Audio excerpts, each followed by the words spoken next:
back to the phones we go. Hello, John. Welcome to The Conspiracy Show. I had an incident where I realized that this had been done to me before. All right. And so you suspect that you may have had, in fact, a past life experience?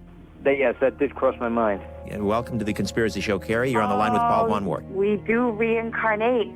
Whatever you know that is true is true. Welcome aboard, Doug. I think a lot of it probably has to do with the subconscious mind, and the subconscious lets this out. They may think that, hey, I was here at one time, I've had a past life. All right, thanks for the call. Welcome to The Conspiracy Show. My name is Richard Syrett. Roughly 1/4 of the world's population believes in reincarnation. Believing we've lived previous lives is one thing, but actually believing that we can remember or experience those previous incarnations is quite another. So is it possible to remember previous lives? According to practitioners of past life regression therapy, an increasingly popular technique that uses hypnosis, the answer is a resounding yes. But how exactly does past life regression therapy work? Is the subject under hypnosis actually remembering and experiencing a past life? And are these memories of past lives actual people? Can they be substantiated with documented proof like birth and marriage certificates or a grave marker? Comedian Woody Allen once said he was troubled by the prospect of reincarnation because it meant he'd have to sit through the ice capades again. Me? I'm not troubled by reincarnation. I want to know more. I want to know the truth. Friends, it is time to rudely engage reality.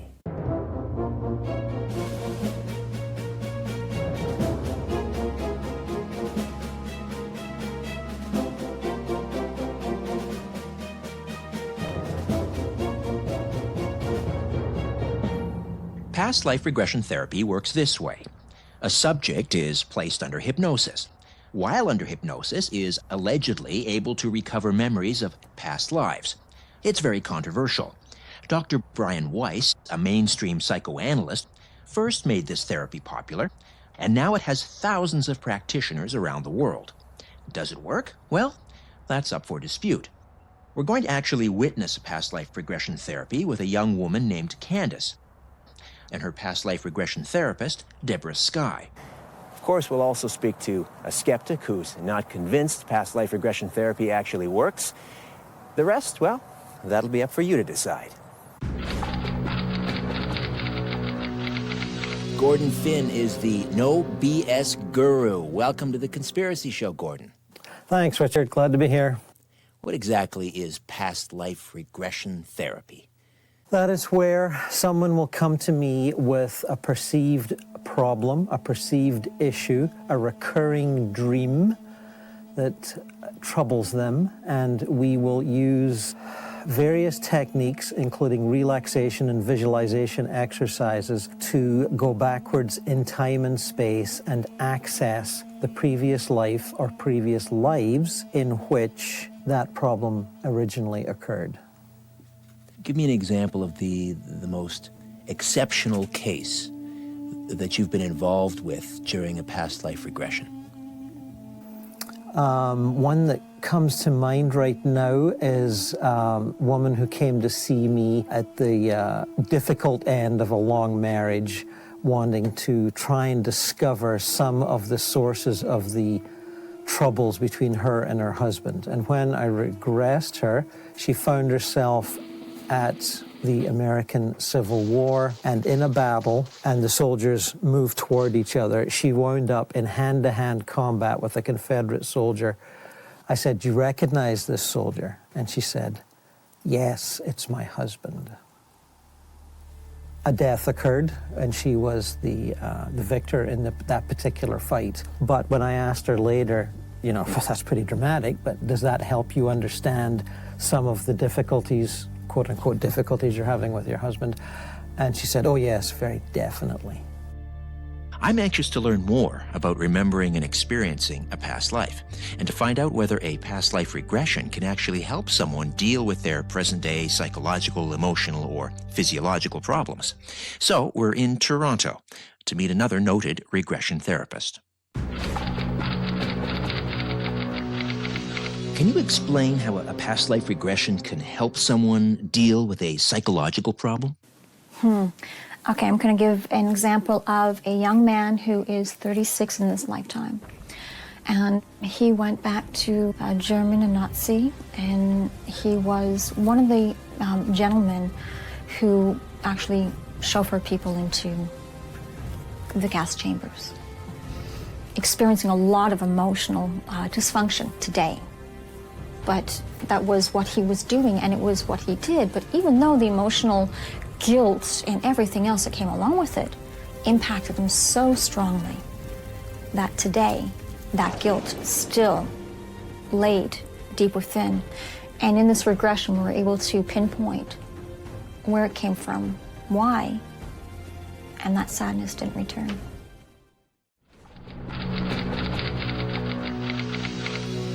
She's hurt. And what happened to her? Where's she hurt? She's not moving. Okay, now what do? You can just observe it and just watch what you're doing and just take a deep breath. Let's talk about Candace's past life regression. Explain what she was experiencing during her regression.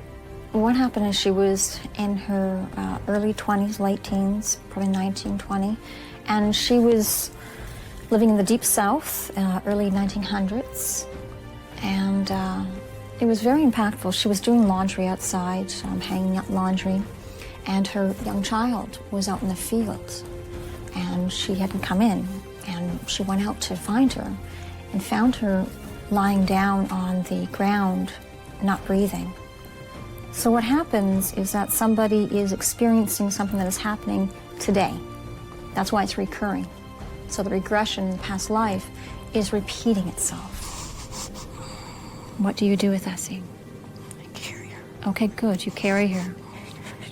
She's not breathing. She's gone. Okay. So Essie passed on? I don't want to be here anymore. Okay. Now I want you to move out of that body and be in spirit. And as you do, I want you to look at that lifetime and see if there's anything you need to forgive in that lifetime. The purpose of past life regression therapy is to release whatever trauma, experience, block that is present to free the individual today so they can get on with what they're doing here. Okay. Now are you ready? You're willing to forgive yourself in that lifetime?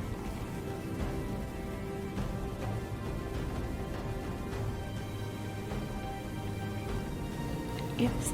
Okay, good. Now a full healing is taking place, okay? Because that was so strong in her body, in her memory, that why would she want to have a child when she knows that the child's going to die at a young age? Because that's still real to her, right? That's still present to her memory. So 50 minutes afterwards, after the regression was done, we were speaking, and she said, now I understand. Now I don't have that fear anymore.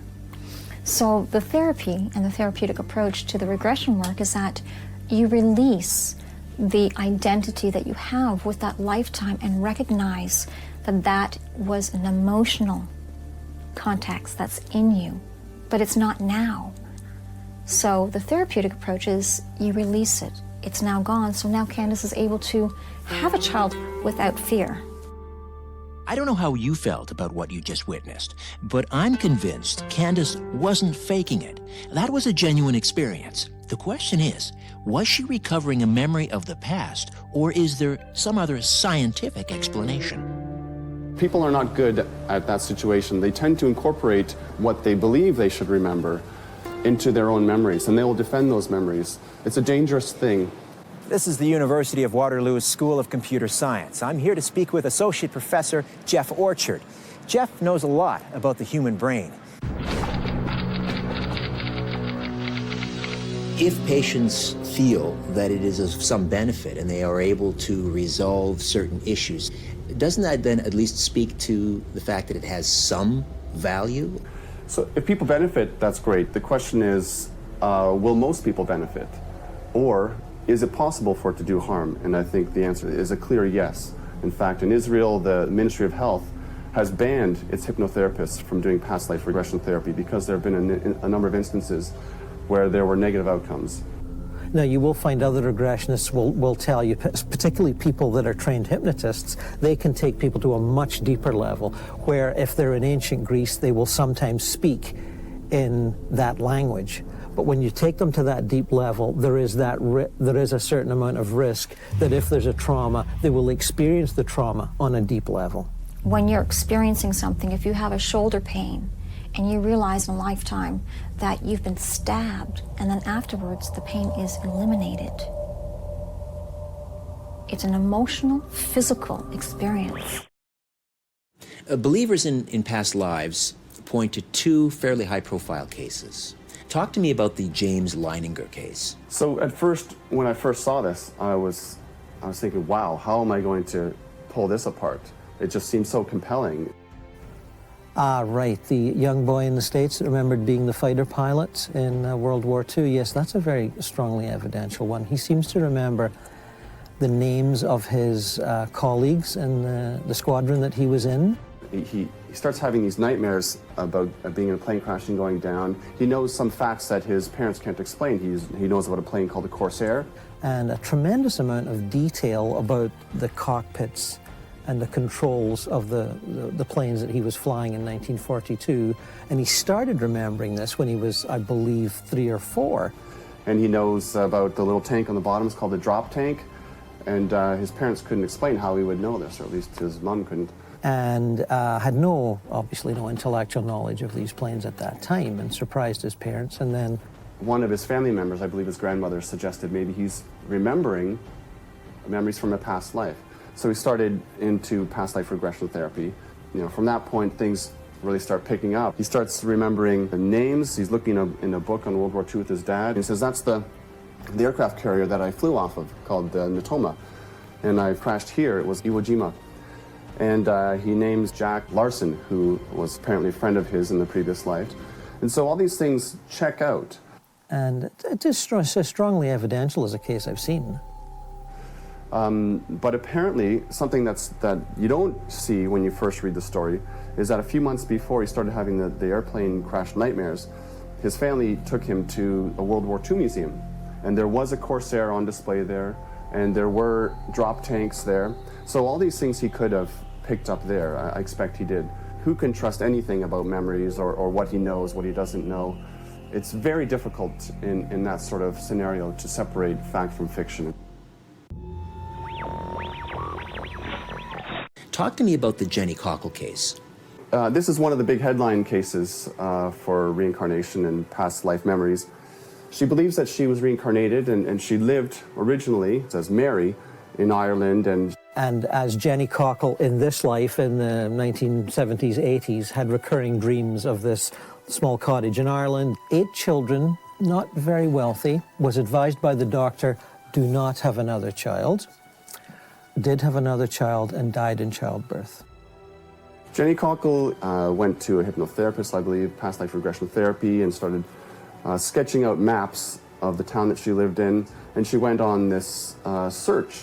What town was it? She wanted to find out more. And then I believe she lived in England, Northern England at the time. She felt it was somewhere southwest of Dublin, and she did find it. Through contacting other people, she found a town that roughly matched, and they found a woman named Mary Sutton, I believe was her name. And she tracked down maybe, I believe, 6 of her 8 children who were then men in their 70s and 80s, and felt very strongly that this was her children growing up. And so for her, this was proof that she was reincarnated. And the problem with this kind of thing is that it's called confirmation bias. She looks for evidence and forgets anything that doesn't support her belief. Science doesn't work this way. We don't just select the facts we want and present those.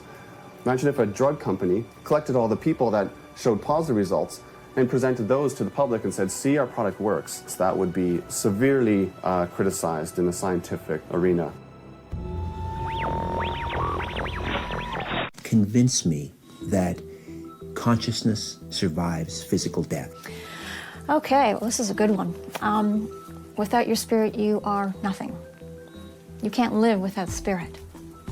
You're just your flesh, you're organic matter. So you are a spirit. and you are existing with pure consciousness already. It's just that your singular mind and ego experiences this one-dimensional framework. What do you think happens at the moment of physical death? What happens to consciousness and the soul? Well, there's two paths we can go here. And in the case of a sudden death, the consciousness is shot out of the body instantaneously, and usually to another point in the room. So basically you've got a dead person here and a ghost over here, and a ghost that does not understand what has happened at all because they have died instantly and they still feel very much alive. The idea that energy can be neither created nor destroyed, consciousness then might be able to survive physical death. What are your thoughts on that? Energy is something that you can measure, and so energy flows through us in that sense. So to call consciousness energy and apply conservation of energy to it, I don't think consciousness and energy are linked in any way deeper than that. Reincarnation, the idea that we live, then die, and then live again. This old tractor looks like a John Deere, something like my great-grandfather sold 80 or 90 years ago. Is it possible that the gentleman farmer that rode this tractor and then died is alive again, living somewhere under a new identity? Are you able to verify that past life through research, finding proof that that person actually existed? Yes, we can. We have. We have done that. I particularly don't go into the research because I'm already engaged with what I'm doing. That doing the research would probably be a long process of me going in, and I don't find it important particularly myself because there's nothing for me to believe. I already know what's going on. For people who do want to know that out, they will ask for dates, they will ask for locations, and because of today's technology, we're able to just Google anything. Do you think that past life regression therapists are frauds? Fraud suggests like a purposeful deceit. I would expect that a lot of them also believe that it's true. Okay, cards on the table. When it comes to past lives, let's just say I'm firmly entrenched in the skeptics camp. I believe that you live once, and if you do it right, that's more than enough. Then I witnessed the past life regression of young Candace. Her emotions and her pain seemed all too real. She's gone. Okay. So as you passed on? The information from Candace's past life regression is sometimes vague. It's like searching for the proverbial needle in the haystack. It's a difficult thing to monitor how, when you're suggesting memories to someone and asking them to recall memories that might be quite vague in the first place. People are not good at that situation. They tend to incorporate what they believe they should remember into their own memories, and they will defend those memories. So past life regression therapy is it's a dangerous thing. Still, the James Leininger case remains compelling, and there are dozens and dozens of equally compelling case studies where people, especially young children, have remarkably accurate details of past lives. Well, most simply, we reincarnate if and when we are ready to reincarnate. The average time out of the physical plane before you come back is 70 years. You will reincarnate in a general wave with those that you knew 70 to 100 years before. And while I'm not convinced that one can dismiss the past life phenomenon as a false memory, the therapist's power of suggestion, or a trick of the mind, I'm not quite ready to pull up stakes and move into the firm believers camp either. I am willing to consider more evidence and follow the truth, wherever it may lead. And now, I'd like to know what you have to say. You can get a hold of us here at The Conspiracy Show through the website, www.theconspiracyshow.com. In the meantime, don't be afraid. There's nothing concealed that won't be revealed, and nothing hidden that won't be made known. What you hear in the dark, speak in the light. And what I say in a whisper, proclaim from the housetops. Move over, Aphrodite. I'm coming home.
Welcome to The Conspiracy Show.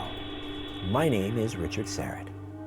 Reincarnation, according to a number of Eastern religious practices, is a process whereby the soul or spirit, after the death of the body, is believed to return to live in a new human body. Now, assuming we are reincarnated, the question then arises, is it possible to remember and re-experience parts of a previous life through a process called past life regression? Past life regression is a technique that uses hypnosis to recover what practitioners believe are memories of past lives or incarnations, although others regard them as fantasies or delusions. We'll witness an actual past life regression and then meet the internationally renowned hypnotherapist who says she's helped countless clients remember previous lives.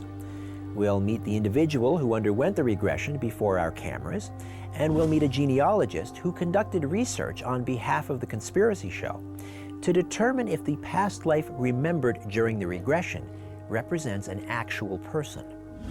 We'll also meet a skeptic who insists that hypnosis as a method of recovering repressed memories misrepresents memory as a faithful recording of previous events. The use of hypnosis and suggestive questions, he asserts, makes the subject particularly likely to hold distorted or false memories. Me, I just want the truth, and I'm willing to follow it wherever it leads. It is time to redefine reality. Genetic enigma or a human alien hybrid? That's how cynical I am about the process. Mainstream media, technology can alter weather patterns created by the has been engineered by the Illuminati. There's no doubt. I'm here in Toronto, Canada, at the Hypno Healing Institute with Debbie Papadakis, a consulting hypnotherapist. Debbie, welcome to The Conspiracy Show. Thank you.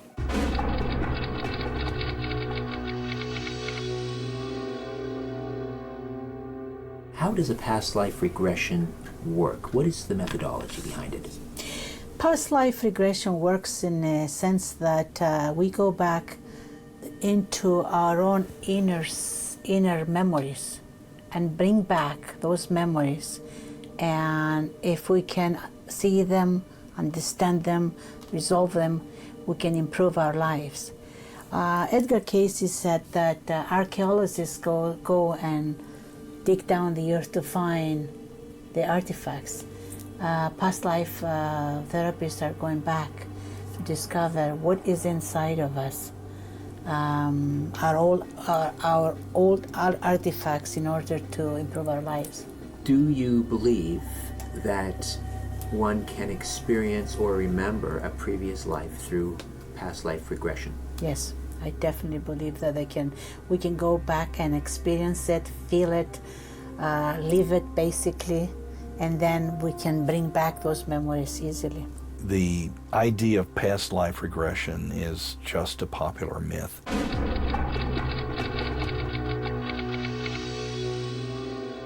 It's a permutation, and just like ghosts, we don't really die. This is an important message. Most of the paranormal is predicated on this idea that wonderful things are possible. So flying saucers have the message that we are not alone in the universe, and ghosts and reincarnation, the idea that we don't really die, and we're all for that. Psychics have the happy message that we can foresee the future. We don't have to be so apprehensive about it.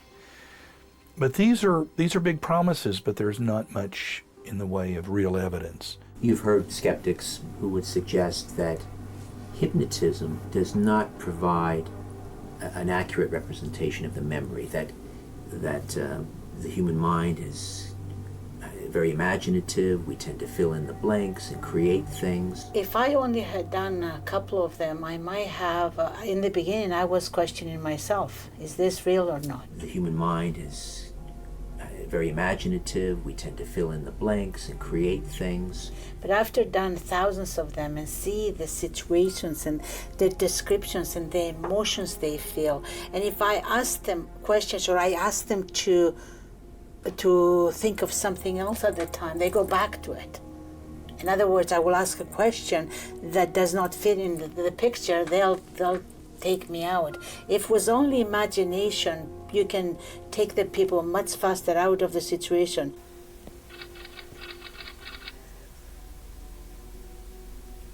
me the first letter of the name, Fa. First, Arizona.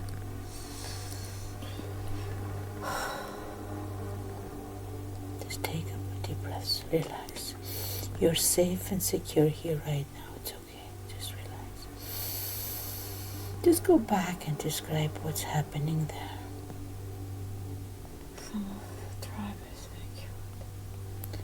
Some of the tribe Was killed. even in Charlene's situation, she was there, so I could see her. Her eye was, the body language, her eyes there, her whole being is there totally. Now, if she was just imagining, she cannot come up to this depth of the emotions. Also, I've seen thousands of people I have worked with. After weeks, they still reliving it. They discovering more things. This session is not finished yet. She's going to be experiencing more and more issues, meaning resolving issues or finding more details as the time passes. So if I just imagine something, it will not have that depth. If you regress the person, the idea that we're going to take you back, and now we're taking you back to birth, and now we're going on further back. You're planting an idea right there, and then we can go back to a time period, and once you or the hypnotherapist stops at a particular place, like the Civil War, and I ask you to look around, and what do you see? Well, now you have some idea of the Civil War. And maybe you see cannons firing, and you see soldiers, and you see people in a certain kind of dress, and so on. And you may be able, out of your own imagination, to put together a pretty believable picture of a time period. Debbie, the other thing a skeptic would say is that it's possible for the regressee to be influenced by the therapist. How do you respond to that? It can be. It can be. That's why we have to be trained properly to ask the proper questions. If we ask leading questions, they may take that information and go for it, but it won't go very far.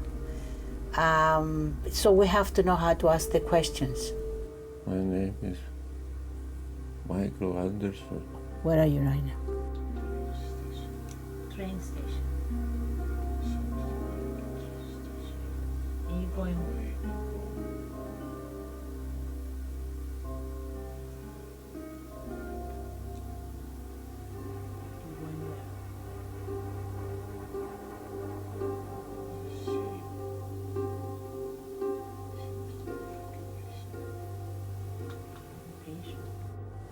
That's what the calendar is, 1939, 1929.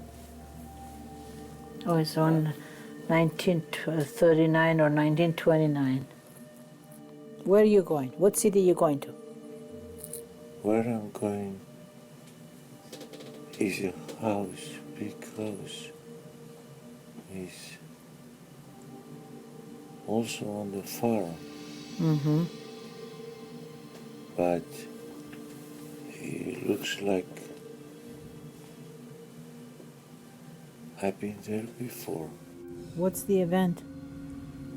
I have to attend a lady giving birth. Mm. There is Mrs. Collingwood. Collingwood. Helen Collingwood. Helen.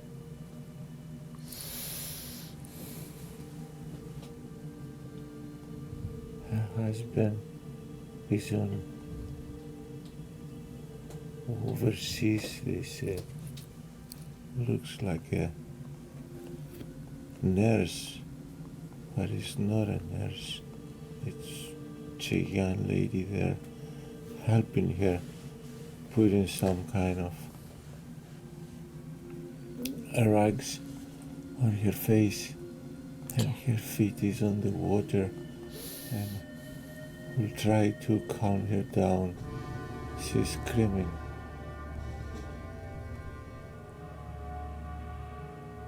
So she won't allow me to put something on her arm. I have to attend a lady giving birth. And she's calling. The information that we get, or I was given, tend to be fairly general.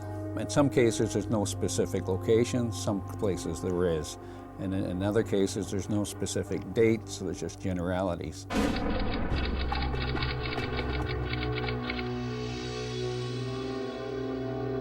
What are the challenges that this past life regression and the details that came from it presented to you? Unless you know the spelling or very close to the spelling of a name or name of a place, sometimes it's very hard to research.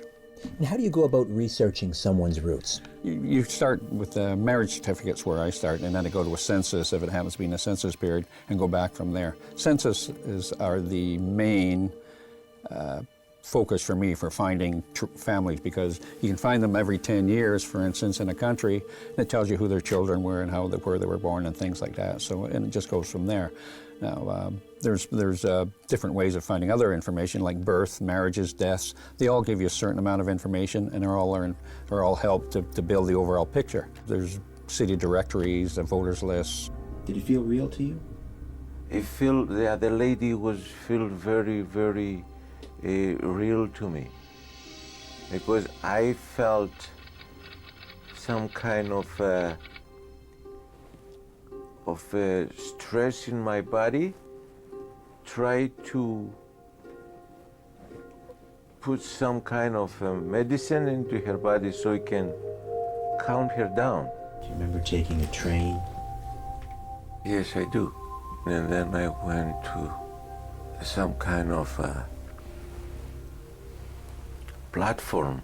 I believe he believed he was catching a train, or he was leaving a place called Canberra Station, which is an uncommon name. It's not a place that everyone's heard of.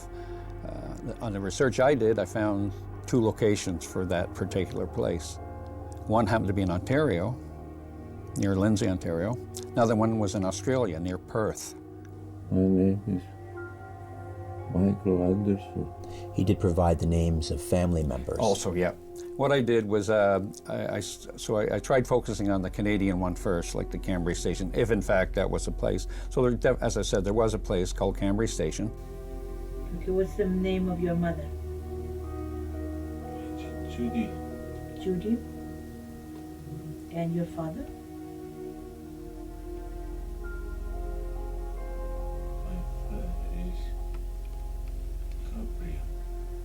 Which is good, because that's a unique name, Gabriel Anderson. You don't find that.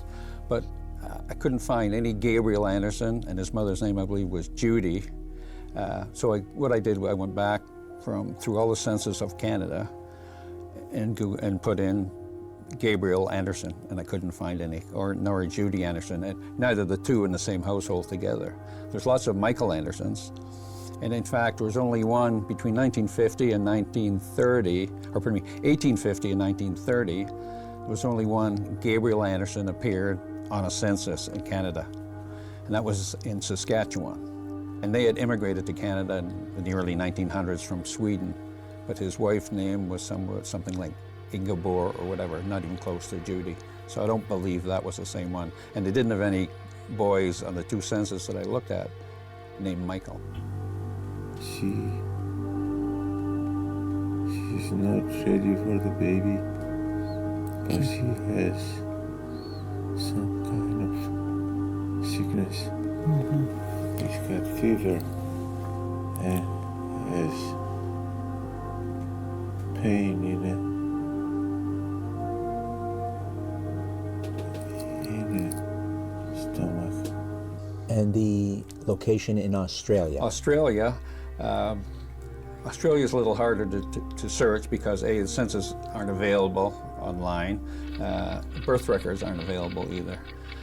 So what I did was I looked on some electoral rolls in Australia, around the Perth area, for Michael Anderson, and I had several hits. There was a Michael Anderson, there was 2 of them actually.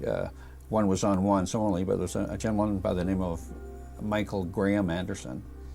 But he lived in the 1900s. We probably lived before that too. But a voting age, he was in Perth, which looked good to start with. I said, this might be our man. But he wasn't a doctor.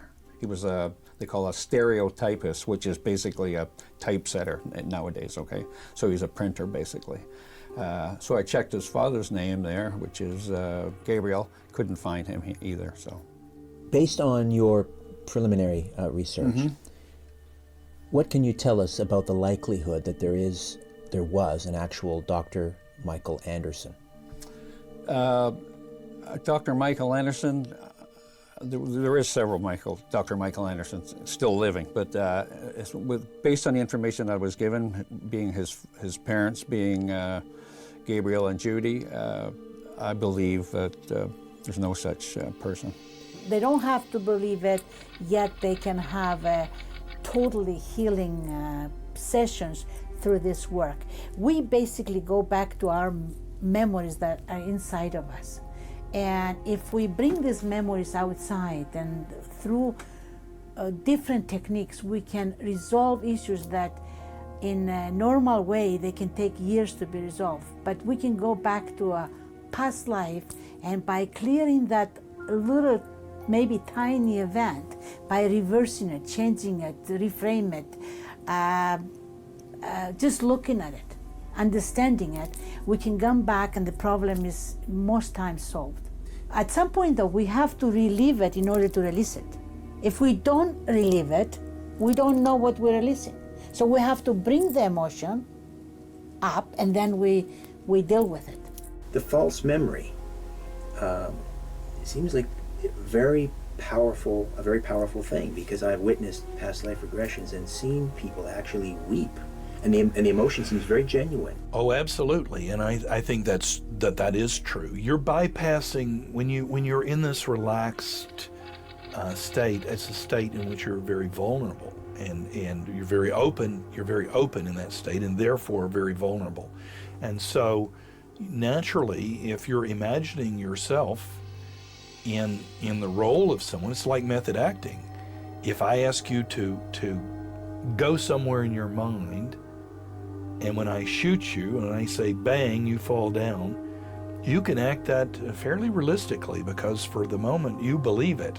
You are being shot and you fall down. And so a person who's imagining a situation that's would cause one to cry will cry. They're believing it for the moment. It's sort of like method acting. You really get into it, and you don't have to fake it so much, because for that time you sort of are in that role. We are in this earth in order to lift our consciousness. So we sometimes come with people that we have unresolved issues. And if we have unresolved issues in a past life with people, then we come back to this life to resolve those issues in order to elevate our soul. To date, I have witnessed about a half dozen past life regressions. Now, I don't happen to believe in the concept of reincarnation. So what's happening here? Are the therapist and the regression subject perpetuating a hoax? I don't believe so. I think a far more likely scenario is these memories are created by the mind's imagination during the regression. It's also possible these memories come from the regression subject's ancestors.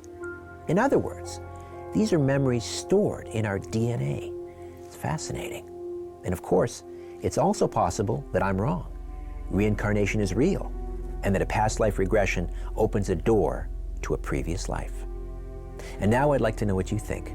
You can contact me here at The Conspiracy Show through the website, www.theconspiracyshow.com. In the meantime, don't be afraid.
Welcome to The Conspiracy Show. My name is Richard Syrett.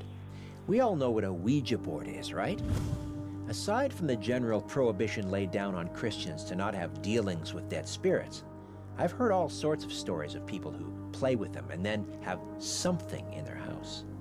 Not sure if it's all true, but my gut says don't mess around with these things.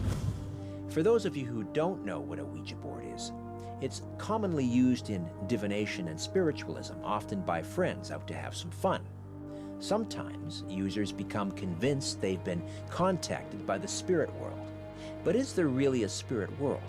Is the Ouija board a portal to the other side? And if talking boards, as they're also called, do allow us to communicate with the spirit world, who exactly are we dealing with in that spirit world? The spirits of our dearly departed, or some trickster demon inhabiting the lower realms of the spirit world? On this episode of The Conspiracy Show, we take a special look at the Ouija board, a harmless party game or an invitation to the dark side. I'll speak with several paranormal investigators who believe the Ouija board can be a useful tool for the purposes of communicating with souls of the departed. But, they warn, it's not to be trifled with. And I'll speak with a skeptic who says the planchette, supposedly being guided around the board by some unseen force, is actually responding to the player's unconscious muscle movements. Me? I just want the truth, and I'm willing to follow it wherever it leads. It is time to redefine reality.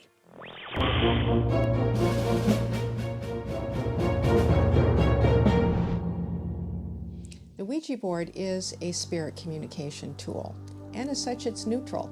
It's like dowsing rods, it's like automatic writing, like a pendulum, like a ghost box, any number of devices that human beings have developed to penetrate into the afterlife. So it's intended for spirit communication, although it is marketed as a game or a toy.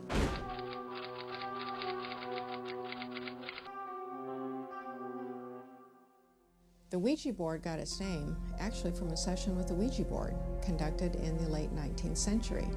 This device was patented and put into commercial production around 1891 to 1892 by a group of toy and novelty entrepreneurs in the Baltimore area. What this company came up with was a board with the letters, the alphabet, the numerals, the words yes, no, and goodbye, with a little moving pointer. Merely could be used to point to letters to spell out answers to questions. And one or more persons could place their hands on this and get answers from the spirits. Why are they called Ouija boards? The original founders of the company were sitting around and they asked the board what it wanted to be called, and it spelled out O-U-I-J-A. And when they asked what that meant, it said good luck.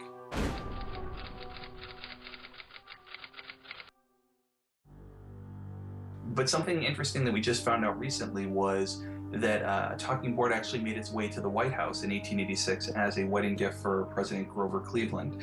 And that letter to him and back thanking the person who sent it to them made the newspapers here in the United States. About 4 years later, a company called the Kennard Novelty Company started mass manufacturing and patented the Ouija board. William Fold, whose name is a bit synonymous with the Ouija board, he was one of the original manufacturers, part of the original company, and one of the employees, basically took over the company. And from 1890 to 1966, he and his children would make Ouija boards and put them all over the world. To use the Ouija board, people place their hands on this teardrop-shaped pointer. It has 3 legs on it, and I have seen up to 4 people use the board. I have tried it with up to 4 people, but ideally it works better with 2. You place your fingers lightly on the pointer, very lightly, because you don't want to unconsciously push it around yourself, and ask questions. The idea is that spirits will use your body to push the pointer around to answer the questions. I've had a lot of experience playing with the Ouija board until I realized it's not a joke. I just stopped using it. I really should have somebody come and help me close the board, because I think that's why I've been plagued with a lot of unusual occurrences.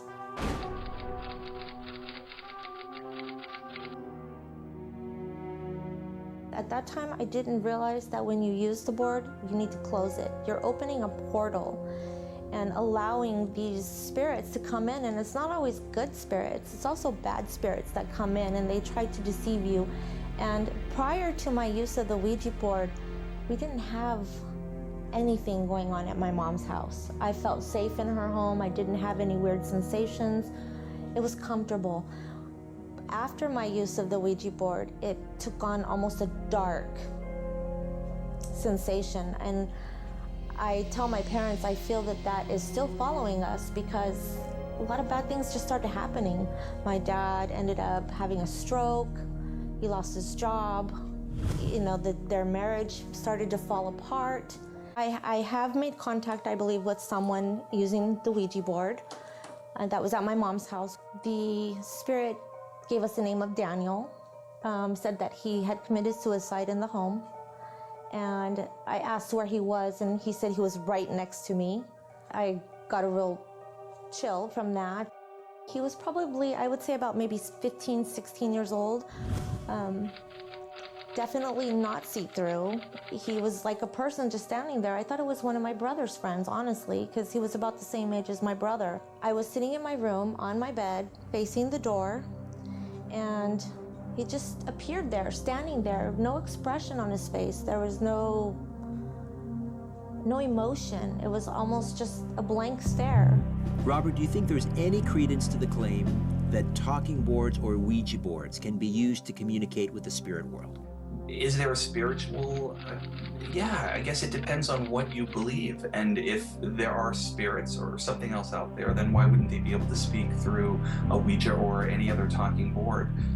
The belief that there's something else out there has been around with humankind since the beginning of recorded history. When people realized someone died and didn't come back, they wanted to make contact with that person. And, you know, again, the talking board or Ouija board is actually about almost 125 years old. Why has it remained so much popular than any of the other things that have come and gone since? Well, talking board is a bit of a game. So people like to play it in group settings and scare each other. Is there anyone here with us from the spirit world? I did try to inquire to see if there was a Daniel, in fact, who had committed suicide in the home, but the neighbors didn't want to really get into it. One neighbor, the next door neighbor, she did confirm that a Daniel did live there, but she did not know how he passed. She knew he passed because the paramedics had came and taken him to the hospital, but she didn't know under what circumstances. I've used them a couple of times in my life. I can tell you that there is a very scientific reason for why they might work.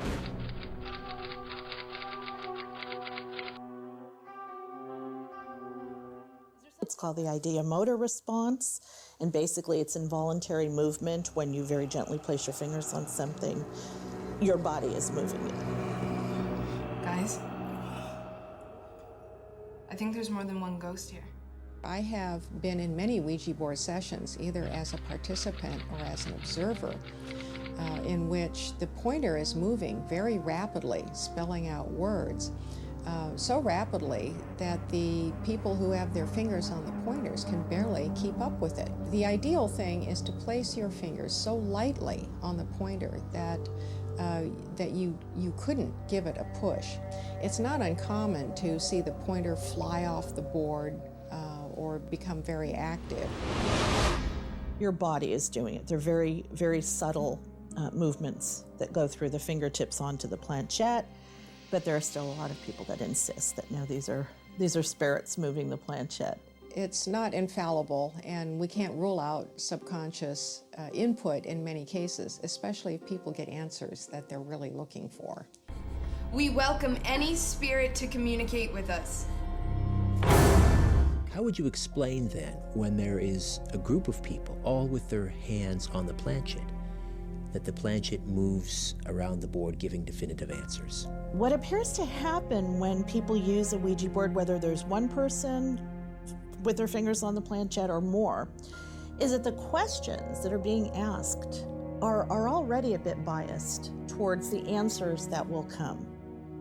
So in other words, if you're there to find out if Aunt Lulu can speak to you from beyond the grave, you're going to ask very specific questions. The ideomotor response in all the participants will tend to, it's almost like the brain seeking out a pattern.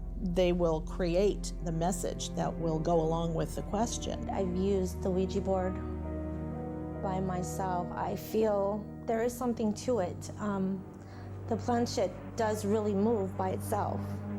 Whether it's energy that comes from our own bodies that I'm not sure of. But like I said, once I started using the Ouija board, a lot of unusual occurrences started happening, a lot of strange things just that I couldn't explain, or people who knew me couldn't explain. We have one case in the book involving some college kids, and the story was related to me by the man. He had a girlfriend who got involved in a group that was using the Ouija board, and it followed a typical pattern of people being amused and entertained, and then the communications got darker and scarier, and they began to get paranoid, so they wanted to get rid of the board. We need to go. Hey. There's something interesting that we call regestations in the talking board world, and these are these urban legends that have arisen to explain interesting phenomena with Ouija boards. People believe that they've thrown it away and the board returns. So he and his girlfriend put the board and the pointer in a bag one night and drove it out to a lake not far from the college, and he heaved it into the lake, and there was ice on the lake. He said, I could hear it hit the ice and break the ice. We figured it was underwater. On the way home, suddenly the pointer is in the car. It's rolling around on the floor on the passenger side where his girlfriend is. So she was considerably frightened by that. He takes the pointer and he tosses it out the window. Figures, you know, it's good riddance now. The next morning, outside of her dorm room was this bag with the board and the pointer in it. There have been several incidences of where people have tried to burn it and it still comes back. But then there's a group of people who will say burning them will cause you to feel like you're burning. Some people say you have to bury it. If you bury it, then you'll feel like you're suffocating. The Ouija board was not my board. I was using it with my cousin. Even after we used the Ouija board, though, she even started experiencing things at her house. She's had crystal figurines thrown at her across the room. In the 1920s and 30s, there were a number of criminal cases involving the use of a Ouija board. Tell me about a few of those. Often the Ouija board is popular during times of economic depression and times of war. There are a lot of cases, especially in the 1920s, where the Ouija board was used in court cases. One of them is a great case where the headline said, "The Ouija board told me to kill my daddy, so I did." You're probably getting into almost 100 court cases in just that 1920, but then as the 30s and 40s took off, the same thing. There are many cases documented that in the news media from the past about the Ouija board being used to solve crimes. In one case, it involved a very quick solution to a stolen car. A wealthy couple had their car stolen, and they consulted the Ouija board for the name of who stole it, and the board spelled out a name. They notified the police, and not long after that, the sheriff or chief of police saw their car and a man driving it. So he stopped the car and questioned the man and asked him for his name, and it was the name that matched the message from the Ouija board. Confronted with that information, the man confessed to stealing the car, and he was arrested. Can you tell me about some of the more interesting chapters in the history of spirit boards? It was 1938 where a woman was using a Ouija board, and it told her that her husband was cheating on her and was hiding money from her. She believed the Ouija board was telling the truth 100%. Now, her husband was like 74 years old and probably not cheating on her, but she believed it, and so she waited until her husband fell asleep, and then she would whack him over the head with a gun, and she would tie him up.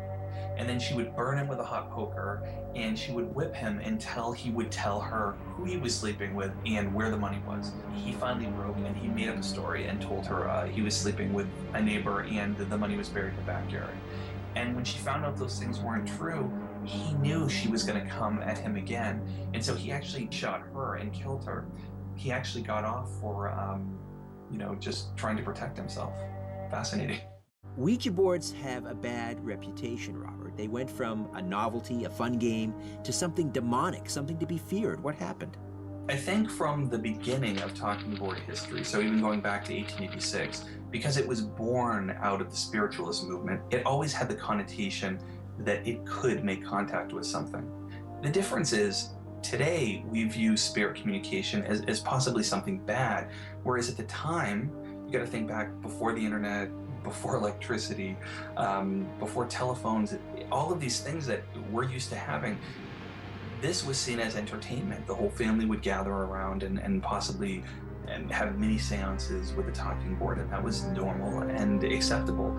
It really wasn't until the 1970s where you saw a huge shift. So there were always people who believed it was bad. You had the movie The Exorcist, which is the key moment in a shift in how we view talking boards. And because they show a scene where she admits to using one and making contact with Captain Howdy, that it was seen as this was the portal to possession. It made talking boards more popular because, as we know, kids or teenagers, the minute they see something that's bad, they want to do it. So they all bought Ouija boards because they wanted to see their friends spit up split pea soup and their head spin around. I would say to anyone who is contemplating using a Ouija board, buying the Ouija board, research it. Know what you're getting into. It's not a game. Definitely, if you're going to use it with caution. Find someone who can close the board for you when you're done. There can be dangers to using the Ouija board or any spirit communication device. I can't stress enough that the board itself is neutral. It's not bad, it does not automatically invite in bad spirits, but there are people who have bad experiences. If they've been at a party, if people have been drinking, for example, those are not good circumstances for any sort of spirit communication. There are a lot of tricky entities out there, and some hostile ones too, who like to take advantage of any opening that they have for spirit communication. Some people are easily obsessed by spirit communication. They get some results with the Ouija board and they become so fascinated that they use it more and more. Now for me, I would be a big believer in Ouija boards if I saw the planchette move without anybody touching it. And even then I would have to ask myself if there was a little remote control inside that somebody was operating. But for me, I feel like if a spirit can move a planchette by itself, it requires a lot less energy than having to come and move through the human being who's got their fingers on the planchette and making it move that way. There's a great quote from Mad Magazine. If there really is an afterlife, I'll bet the best way to contact it is through a plastic mass-produced board game from Milton Bradley. Whether you believe in the afterlife or not, why mess around with the Ouija board to find out? We'll all find out in the end anyway. My advice is, don't mess around with something that can open doors that you can't close. But if you do, perhaps you should follow these 5 basic Ouija board rules. Rule number 1, never play with the Ouija board alone. Number 2, don't allow a countdown through the numbers or backwards through the alphabet. Number 3, always place a silver object under the Ouija board before playing. Number 4, never ever mention God, as it's believed that entities contacted through the Ouija board are generally evil in nature. Some may appear good at first, but it's likely a demon who's playing tricks. Number 5, when you are done playing, always say goodbye. However, rules are meant to be broken on both sides of the Great Divide. Now, I'd like to know what you think. You can get in touch with me here at The Conspiracy Show through the website, theconspiracyshow.com. In the meantime, don't be afraid.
Welcome to The Conspiracy Show. My name is Richard Syrett. Energy and spiritual healing is based on the belief that a healer is able to channel healing energy into the person seeking help by different methods. Hands-on, hands-off, and distant or absent, where the patient and healer are in different locations. The Brockhampton Guide to Spiritual Healing describes contact healing in terms of transfer of healing energy, and distant healing based on visualizing the patient in perfect health. Practitioners say this healing energy is sometimes perceived as a feeling of heat, although this sensation could also derive from the heat radiating from the healer's body. On this episode of The Conspiracy Show, we investigate energy and spiritual healing. We're about to meet several energy and spiritual healing practitioners. Physicists and most mainstream medical practitioners dismiss energy and spiritual healing as pseudophysics, a branch of pseudoscience which explains magical thinking by using irrelevant jargon from modern physics to exploit scientific illiteracy and impress the unsophisticated. Indeed, even enthusiastic supporters of energy healing point out that there are only very tenuous theoretical foundations underlying healing. Me? I just want the truth, and I'm willing to follow it wherever it leads. Friends, it is time to redefine reality. Genetic enigma or a human alien hybrid? That's how cynical I am now about the process. Mainstream media, they've thrown in the towel. Weather patterns created by the corporation. Has been engineered by the Illuminati? There's no doubt. I don't know if I really have a label for what I do, and I don't know if I know exactly how it works. I just know that it works. And I suppose it is energy healing because we're made out of energy. You know, what I really call it is God, and that's what really does the healing. And so, you know, to call it miraculous, well, yeah, it is miraculous.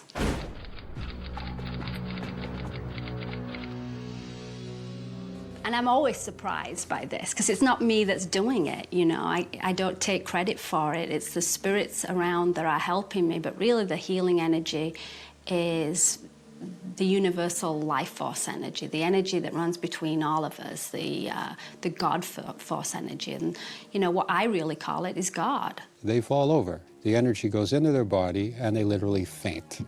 And some wobble, some thrash about on occasion. Most often people feel well and they say to me, how did you do that? So I don't know. It's between you and God.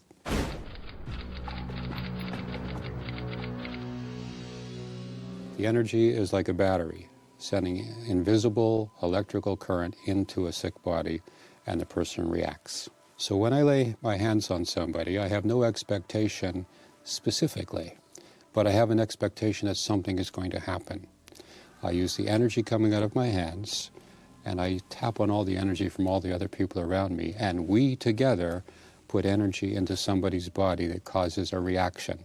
I probably just call it wonderful. I probably don't declare it a miracle in my head because I think I'm too much of a scientist, so I think it's the science I don't yet understand.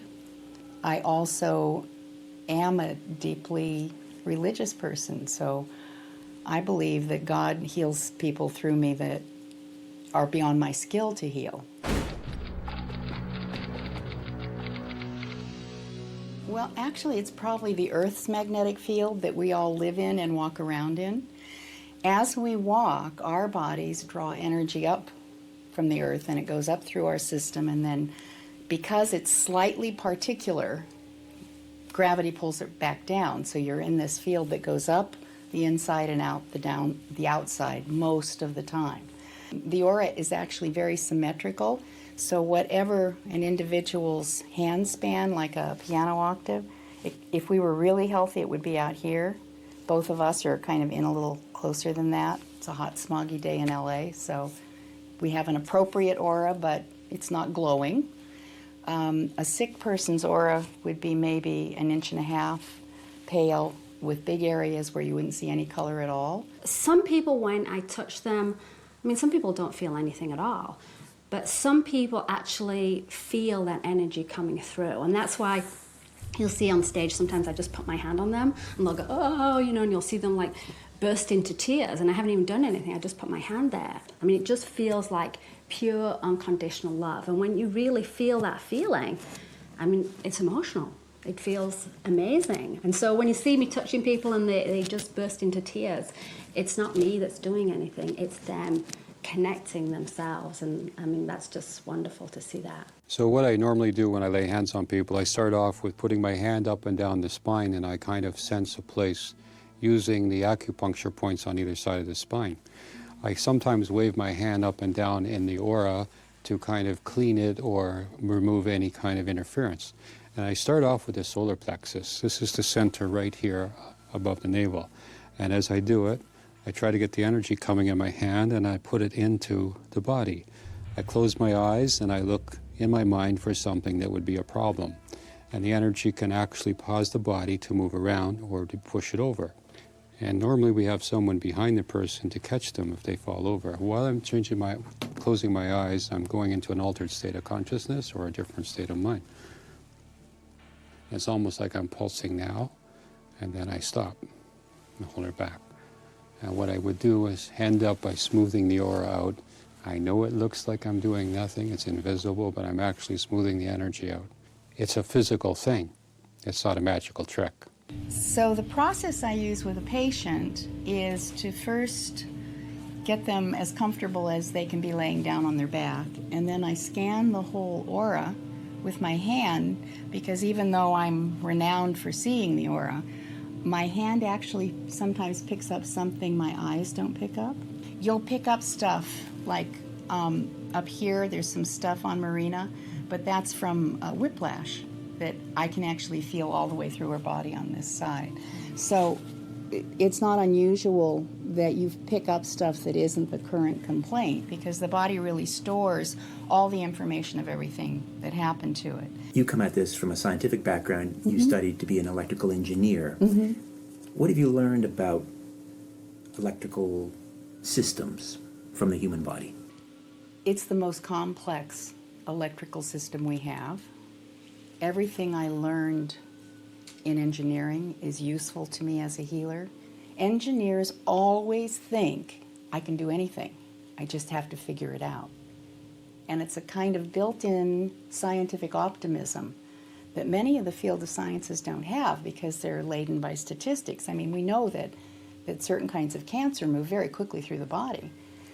But the redundancy system protects the patient long enough to harness resources, and that's how sometimes they beat it, or they live longer than they should have with their diagnosis. So those things aren't set in stone. Humans absolutely won't follow the rules. What's the connection between energy and disease, or energy and a state of well-being? Well, disease coming into a body is really that, dis-ease. A body is out of harmony. We have energy fields around us, and every illness that we have starts somewhere out here on one of our outer bodies. So if somebody gets sick first at a higher level, and disease invades the body. So disease in the body is something where the body's out of harmony. Spiritual healing can correct this very quickly. All the collagen diseases seem to respond best. Neurological diseases that we seem to be able to affect, particularly the things that are lesionous in the brain, arthritis and lupus and all the things that are collagen-based. We have a fair amount of success with cancer, probably because we activate the immune system, though nobody knows exactly what that mechanism is. This ambiguity about what you mean by energy comes up. So there are electromagnetic fields around the body, but they've got nothing to do with the kind of energy that energy healers are talking about. It's just completely unrelated.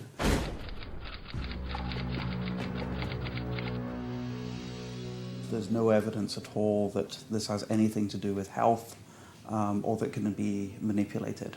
When they want to prove that these fields exist, they'll go to the scientific instruments, but then they completely discard the physics of electromagnetism, so that you can't pick and choose your science. I started at UCLA in research in 1974, and I would read the aura while their fields were being monitored and someone else was doing a process with them. So I was basically the third piece of equipment in the lab. And so then through the first 8 or 9 years of that, we established that in fact we were measuring the human aura.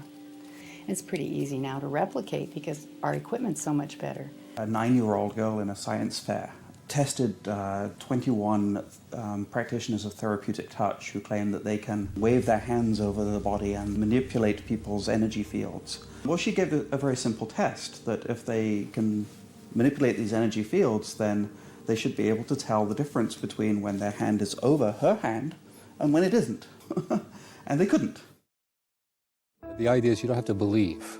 I think it will be discovered that this energy we have around us is amplified. This is a process that can be described and can be measured. And when you get into the spiritual realms, you need a different form of measurement. And I think that's what's going to happen. Well, quantum physics shows us that we are not what we appear. I mean, this feels solid to me. But, you know, we know from science that we're made up mostly of we're energy. There's a lot of understanding of how energy is all there is. So, you know, as much as you look like a solid man to me, I know that you're not.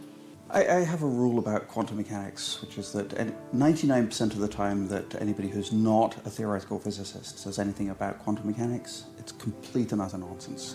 And if they talk about consciousness at the same time as quantum mechanics, then it approaches 100% complete nonsense.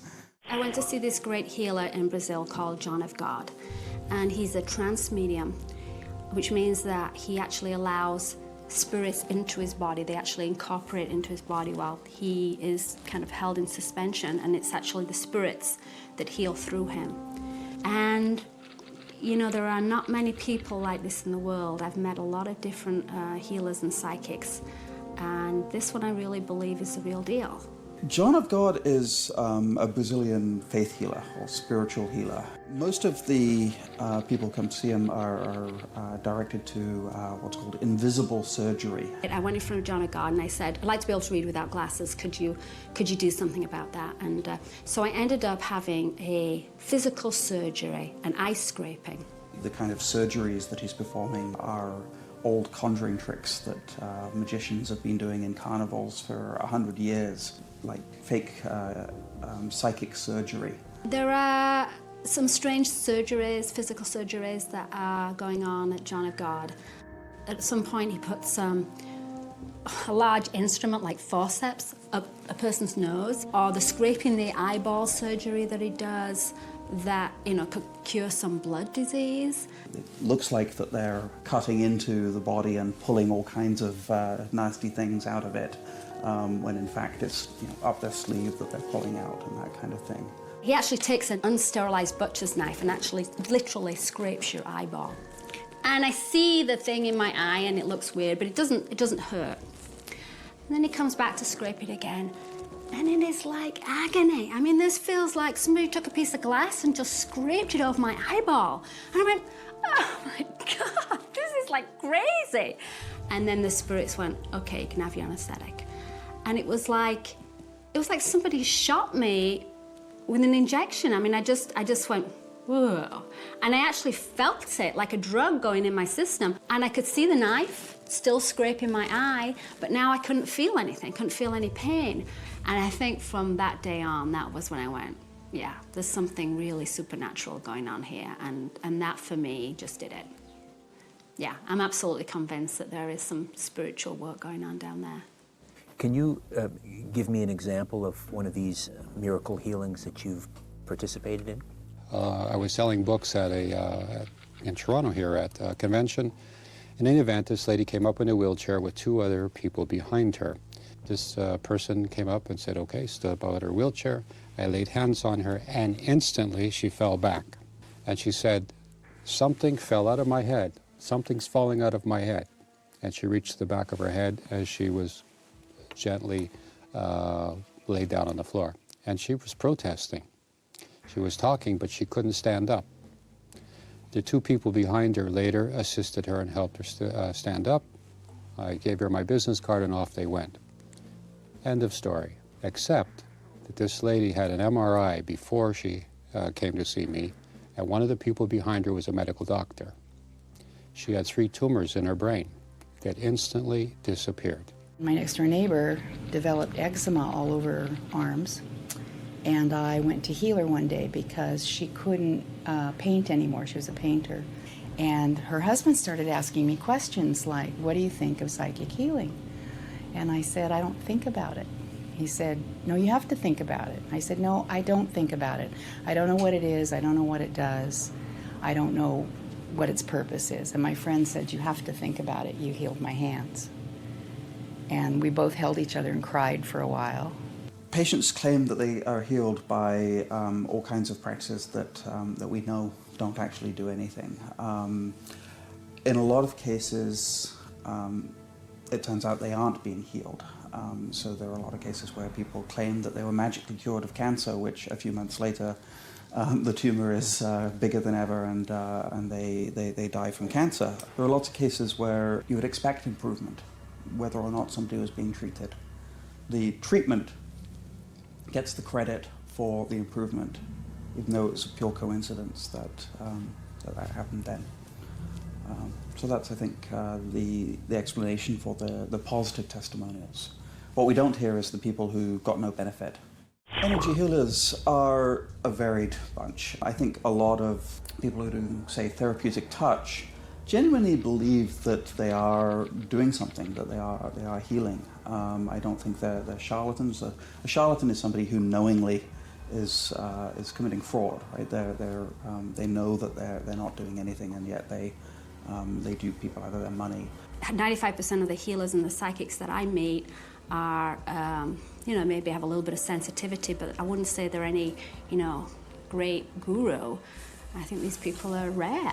I mean, the people like, the John of Gods of the world. These people are very unusual. John of God is a strange example because he doesn't seem to be in it for the money, but it does seem that he's performing these magic tricks. You can't really perform those tricks not knowing that it's a trick. So if that interpretation of what he's doing is correct, then he would seem to be a fraud of some kind. But in a lot of cases, I don't think people are frauds. I think they really are as duped as their patients are. Why does mainstream medicine or the mainstream scientific community have such reservations about energy and spiritual healing? Why don't they get on board? Well, it's not their forte. They have an institution. Some people would say it's a cult. They would say that there's big money. They don't want to know any other discipline to treat the person as a whole person. There was more skepticism all the way through the 80s. By the 90s, this was no longer news to anybody in medicine. Nobody in major urban areas hadn't treated a patient who was also seeing a healer. When I went to John of God, I had amazing experience myself. And I was just sitting in this, like a little chapel room. All of a sudden, it was like this white light came down from the ceiling, and it just came down through me and filled me up. And I was just so stunned and overwhelmed. And it was just like, being in love, but 100 times greater. And it was so overwhelming. I just burst into tears, and I was just sobbing and sobbing. And can anyone learn to do this? Most people can. I think it's important for people to know they are healers themselves. When someone says, ow, and you put a hand on it, there's an exchange of energy that probably pushes the pain away. So energy's all around us all the time. The question is, can we harness it more and more effectively? And if we can, then what good is that? Research evidence clearly indicates the presence of electrical signals in the body, which create magnetic fields. It appears that these fields are able to stimulate an injury repair process within the body, whose messages are carried through the perineural system and the connective tissue matrix. One mechanism involved in this is coherence, the synchronization of the vibrations of various cells of the body. These ideas are clearly correlated with the theoretical precepts about the human energy field. Mainstream medicine accepts that if the internal injury repair fails, as in the case of a bone that does not heal for several months, electrically generated fields can jumpstart the healing process. It appears that healers are able to generate signals similar to these artificial fields, as well as producing thermal effects and sounds. It is possible that these are the mechanisms by which energy healers jumpstart the client's energy systems and initiate a healing process. In other words, all this suggests to me that energy or spiritual healing may well have a scientific basis. Just because we don't presently understand it doesn't mean we can dismiss it. And now, I'd like to know what you think. You can contact me here at The Conspiracy Show through our website, www.theconspiracyshow.com. In the meantime, don't be afraid.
Welcome to The Conspiracy Show. My name is Richard Syrett.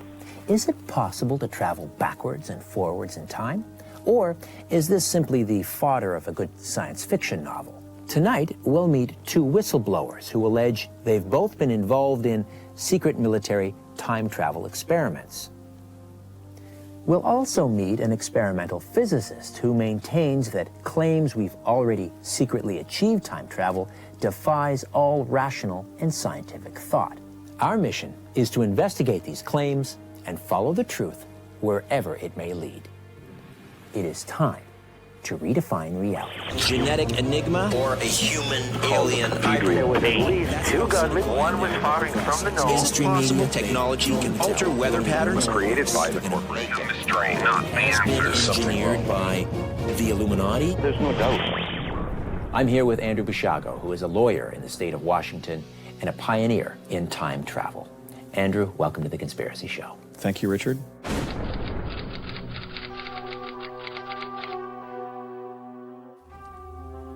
Andrew, can you detail your involvement in Project Pegasus? Project Pegasus was a classified defense-related research and development program that was undertaken in the late 1960s and early 1970s by DARPA, the Defense Advanced Research Projects Agency. It was developing different forms of quantum access on behalf of the U.S. President, intelligence community, and military. That is to say, it was developing different forms of time travel so that time travel could be used to develop intelligence data to brief the President and executive branch agencies about aspects of the past and future that could then be used for contingency planning for future events. Andrew, can you tell us when and how you became involved in Project Pegasus? I was brought into Project Pegasus informally in 1967-68. My late father, Raymond F. Bushago, was a senior projects engineer for the Ralph M. Parsons Company. And he took me to the old Curtiss-Wright Aeronautical Company facility in Woodridge, New Jersey. And in Building 68 at Curtiss-Wright during those years, there was a room called the teleport. And in the front of the room, there was an object that consisted of two parenthesis-shaped armatures. And when you stood in the room, let's say about 10 feet from that device, it generated a shimmering curtain of what the discoverer of this device, the developer of this device, Nikola Tesla, called radiant energy. Radiant energy, Tesla found, is a form of energy that's latent and pervasive in the entire universe, and that when it is tapped from the quantum plenum, has the capacity to bend the fabric of time-space, so that when you jump through a field of such energy, you're physically relocated elsewhere on the face of our planet. So my father explained how we were going to jump through that field of energy and arrive in several seconds on a hillside somewhere else in the country. And we did so. He grabbed my hand and we jumped through the field of energy.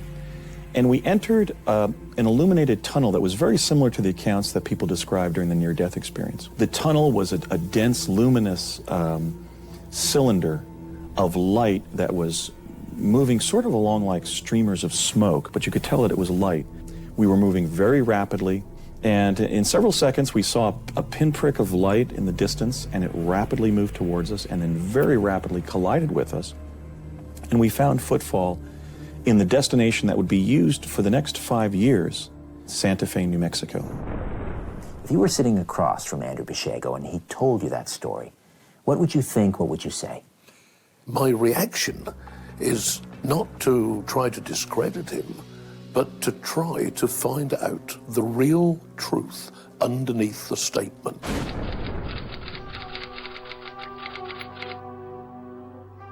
How unlikely or likely is it that we have already achieved time travel, but it's being kept hidden from the public?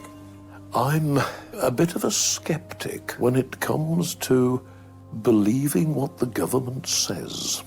Responsible governments and responsible government servants and agencies might well consider that if time travel had been discovered and was working, say, via a secret government department, they would want to keep that absolutely secret.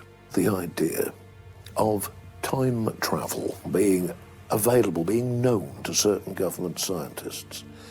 Can we think together of an area in the past where it looked as if some ultimate disaster was about to happen? Let's think about the Cuban Missile Crisis. It seemed so out of character for the Russians to withdraw those missiles. But what if a time traveler had seen what was going to happen if, and had somehow communicated that global destruction danger and persuaded the Russians to go back? Or what if there were, shall we say, secret time travel conspiracies, as it were, in both the Kremlin and the White House? You've detailed your involvement in the teleportation aspect of Project Pegasus. What about your involvement in the time travel experiments? By the fall of 1970, they were already moving us backward in time 12 hours. In other words, we would teleport to New Mexico, spend an entire day there involved in project activities, and then when we arrived via teleportation back at Curtiss-Wright, it was maybe 11 o'clock in the morning rather than 10 or 11 o'clock at night. And we asked them, you know, you're sending us back in time, aren't you? And they said, yes. So tell me about this photograph where you're actually seen at the Gettysburg Address. Well, they sent me to Gettysburg via a new technology in 1972 called plasma confinement. So we see you in this picture in Gettysburg, and you're standing how? I just decided that I would walk about 100 paces on a diagonal from the stage, and then stand with my left foot forward and my right foot to the right so that people looking over at me wouldn't see in fact, how large these shoes were. And then I would look in the opposite direction from where I knew Lincoln would soon be arriving on the right side of the dais to give the Gettysburg Address. And it was in that position, that odd position, wearing those grossly oversized men's shoes, that I was photographed by a contemporary photographer in a photograph that's now known as the Josephine Cobb image of Lincoln at Gettysburg. What my dad later explained is that when he saw me standing next to him in Gettysburg in 1863, he said, I knew then you were going to be in the project. I spoke with a lawyer in the state of Washington. His name is Andrew Basiago, and he claims that as a child he was part of a time travel teleportation program that was conducted by DARPA. What do you make of that claim? I think the military explores everything. That wouldn't surprise me at all. I wouldn't be stunned if the U.S. military, well, many military around the world, attempted such experiments. They've been known to do experiments that with little regard for human life and safety. I mean, Project Pegasus was so deeply compartmentalized that there were even disagreements among some of the project principals about what was going on immediately inside the project. The fact that they would, the various things they've done in psychology and all kinds of things. They will try pretty much anything. They have an infinite budget. And so I wouldn't be shocked if they have tried things. I'd be stunned if they made any progress whatsoever. A reporter claims to have run into the famous inventor Nikola Tesla at a coffee shop looking very shaken, and Tesla went on to explain to the reporter that he'd just been zapped in his laboratory with about 3.5 million volts, and went on to explain that he found himself outside his time frame reference, whatever that means. He also reported he could see the immediate past, present, and future. Was Nikola Tesla telling this reporter that he had achieved time travel, and what do you make of that claim? Well, I think that 3.5 million volts can really affect your head. I'm sure he did see the past and the future, at least in his head. I don't think any time travel was involved. When Nikola Tesla died in New York City in January of 1943, there were two teams that were racing to his apartment to seize his paperwork. Two were special agents with the Federal Bureau of Investigation. The other two were intelligence officers for the War Department. And the War Department officers beat the FBI team there and seized Tesla's paperwork, his entire corpus of writings that were held there at his apartment. I learned during my investigation of Project Pegasus over the last 10 years that those papers were then forwarded to the individuals in the world that it would make the most sense to forward them to, the world's most distinguished physicists who were then gathering in Los Alamos. That is where time travel remains sequestered. It was weaponized during World War II, and the theory and practice of teleportation has been sequestered within the U.S. defense technical community since 1943. You know, one has to remember that the Manhattan Project brought together the best and brightest physicists in the world, cost $5 billion or whatever it cost in 1945, and they made an atomic bomb. The thing you're talking about is so much beyond that, that, you know, some number of scientists in the military could pull that off is truly a remarkable thing. The problem here has been that individuals currently theorizing about the feasibility of time travel have been denied access to the time travel technologies that have resulted in the classified defense technical realm as a result of being spontaneously discovered, seized by the U.S. Department of Defense, and then developed secretly over many decades.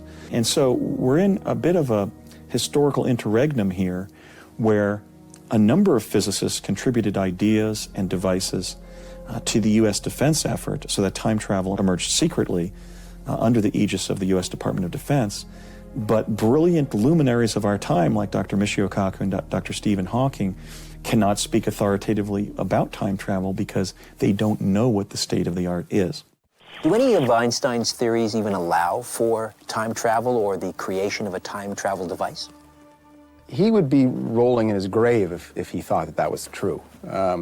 The special theory of relativity, the first one that he came out with in 1905, specifically has in it causality, and it's specifically set up so that you absolutely cannot have time travel. I would prefer to phrase it as, there is nothing in Einstein's great theories which make time travel impossible. In fact, they point rather in its favor than against it. And one has to be very explicit when you say time travel. We're really talking about traveling backwards in time. So during those years, I found myself essentially taking these trips to the past so that I could interact with that past event and gather intelligence data, and then we would be debriefed when we returned to New Jersey. So I visited different locations in the primordial past, in the ancient past, the modern past, and in the immediate past. Backwards in time is completely not acceptable, and that's because it's backwards in time where you could upset the balance of cause and effect. Nothing is so ridiculous that we should laugh it out of the room. They were continually sending me back to the site of President Lincoln's assassination on April 14th of 1865. And I don't think they were really trying to explore that historical question so much as they were trying to see whether if they sent the same child to the same point in time, whether the same events would result. And every time I was sent there, he was assassinated. Einstein to Einstein, causality, cause and effect, is absolutely sacrosanct. And so there's no way in his theories he would allow such a thing. I mean, as a matter of fact, the reason why he disliked quantum mechanics so much was because it allowed on a microscopic level, some level, acausality. And that was the one thing he rejected completely. So he would say that his theories have built into them the fact that you cannot go backwards in time. Forwards in time is easy, actually. You just said that traveling forward in time is easy. You got to explain that one, Scott. Well, there's the thing called the twin paradox, okay, which is a very famous thing that came out of special relativity. And the idea being you have two twins, one stays on Earth, one goes off in a rocket ship and comes back. If you were to leave Earth on a voyage into the universe in a very, very fast spaceship, and you and I synchronized our watches before you left, when you returned, our watches would no longer be synchronized. The person that comes back, for them it's 2050, but in fact it's 2100 on Earth. So in fact, they have moved forward 50 years in time, in that sense. So they would come back to an Earth which is the future from their perspective in terms of where they are. So and that's actually been a measured effect. We've measured it using airplanes. You put a very precise clock on an airplane and circle the Earth, and the time on that clock is a little bit less than the time on the clock that was left there. So that's a measured effect. It's not even hypothetical. So speed and energy, that is the energy which enabled the speed to be achieved, appear to have a very serious effect on time. What the public needs to know, most especially today's time travel theorists who are still trying to develop time travel, is not only were different forms of time travel developed in the early 1970s, but by summer of 1971, the U.S. Defense Department had already proved the existence of the multiverse. What about the concept of the multiverse? The idea that there are perhaps an infinite number of possibilities for the future, and each one of those is its own universe. So therefore, you could travel back in time. And if you created a paradox, you killed your grandfather, then you would create a universe where you don't exist. There would be another universe where you do exist. Wouldn't the multiverse then perhaps nullify the grandfather paradox and the obstacle to traveling back in time? Well, except that if you go to another universe, then you're not really traveling back in time in your universe. You're traveling back in time in another universe. I mean, it's not clear to me that nullifies it. To me, it's in some sense is sidestepping the question, I think. When one talks about time travel, you're really talking about traveling back in time in your universe to your, the universe you live in. To travel back in time in another universe doesn't seem to me to be sort of quite as satisfying and I don't think that's what people really mean. If you kill your grandfather in another universe, then you don't exist. Well, is that traveling back in time? I don't know. But certainly the multiverse, mathematically, it's quite a robust idea. The great theoretical physicist Stephen Hawking has gone on record as saying that one day mankind will be able to travel into the distant future. He stresses, however, that this time travel will be limited to a forward motion. What then are we to make of the remarkably sincere account from lawyer Andrew Basiago, who claims he was part of a time travel experiment and he himself traveled backwards and forwards in time? I think they should believe me because I've spent 12 years now investigating my personal direct experiences in a classified U.S. defense project. I've gathered literally hundreds of facts regarding the people, the places, the technologies, and the time travel experiences that I had. Now, I'm a bright individual. I'm a Cambridge-educated lawyer, a past member of Mensa. But I am not Ray Bradbury. I am not a creative writing genius. I'm a journalist and a lawyer. And I've spent 12 years now gathering as much information as I can, and I'm simply telling it so that other people have the benefit of knowing that these things took place. Is it possible that mainstream physicists who negate a present capability to time travel are simply wrong? Or are they guilty of what one researcher has called faulty scientific due diligence with respect to quantum access time travel technology? In that sense, I don't think it has so much to do with time travel as it has to do with the structure of general relativity and the structure of physical theories that do have limits that are basically nonsensical. When you get to the state where space-time and bending is extreme, then you can generate some of these effects, like wormholes and things like that.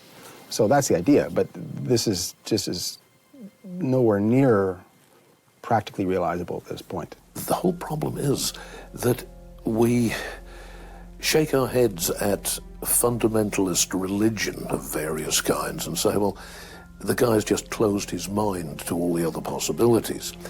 But there is a danger of fundamentalism in science, and a number of concepts have become ingrained in the traditional scientific teaching that goes on in the leading universities and in the leading research companies. For me, H.G. Wells said it best. We all have our own time machines. Those that take us back are memories, and those that carry us forward are dreams. And now, we'd like to know what you think. You can contact us here at The Conspiracy Show through our website, www.theconspiracyshow.com. In the meantime, don't be afraid. Move over, Aphrodite, I'm coming home. Good night.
Welcome to The Conspiracy Show. My name is Richard Syrett. The ability to provide detailed information about an object that is hidden from physical view and separated by some distance is known as remote viewing. The ability to perceive with the mind some unseen target supposedly is achieved through paranormal means, in particular, extrasensory perception, or ESP. It may surprise you to learn that the U.S. federal government sponsored a $20 million research program to determine any potential military application for this psychic phenomena. We learned about this program in the 1990s following the declassification of documents related to the Stargate project.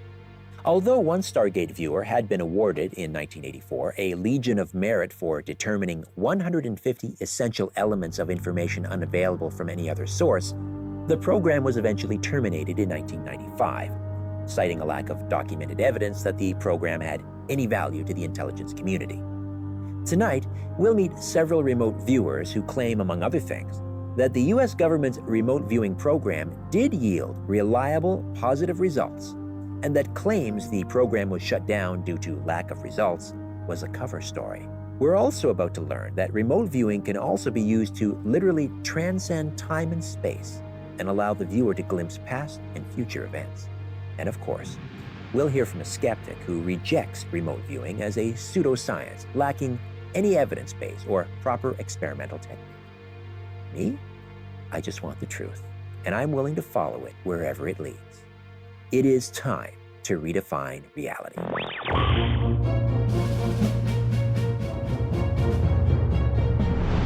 Part of us that we call the soul, the psychic side, it does all the work. I don't know how it does it. So we have to step outside of time and space. And that's really hard for the ego mind or the logical mind to say that's impossible. But it is.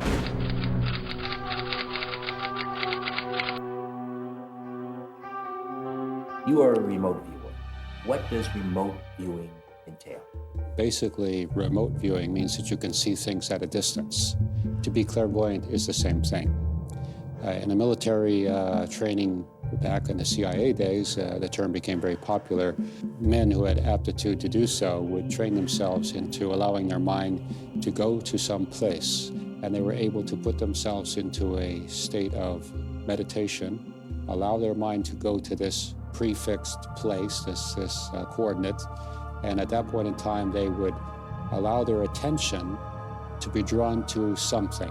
Whatever it was, they were trained to look at that item and then to follow that item to the next and to the next, so they would, by incremental visions, have a bigger picture.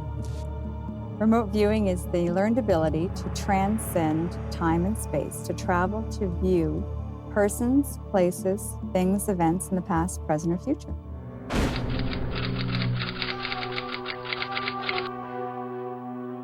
Walk me through a remote viewing training session. Just give me a thumbnail sketch. We do a meditation because our brain waves are in beta, for example, now when we're wide awake. And then when we get a little bit tired, they're in alpha, then they go to theta. And then we give the students coordinates. They take the coordinates and they start doing the process. The process is closing your eyes, connecting to the target, seeing things, hearing things, and writing everything down. Having become proficient or beginning to experience this kind of expanded awareness gives you a more expanded idea of who you might be.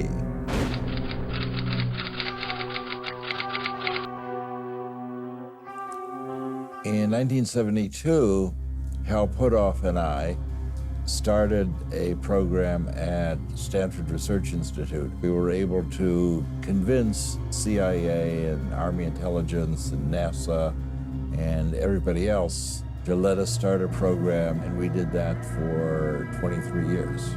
At the same time, we had Ingo Swann in our lab. Ingo is a New York artist and long-term remote viewing psychic practitioner. And he came to California to work initially with Hal Puthoff, and then he became the mentor of our program. Ingo taught us, taught Hal and me, and we then taught 6 Army officers from Army Intelligence Command, and created a East Coast psychic corps for the Army. And then the Army taught hundreds of people. When a remote viewer is trying to identify a target, how does the target come to them? How is it revealed to you? Is it an image? Is it a smell? Is it auditory? Is it tactile? It's all of those. It depends really on what you get. You have to be open to what you get. Sometimes you may just see a forest. You may see a house. You may see a building. And so sometimes you hear things, sometimes you feel things, sometimes you smell things. There was one gentleman in our class that had not smelled anything for about 30 years. And as we were all going through our group session, he said, oh, this smelled, this like a rose or something like that. And we all just thought, oh, he hasn't smelled anything for 30 years. How could he do that? What were some of these remote viewing targets that the military were interested in?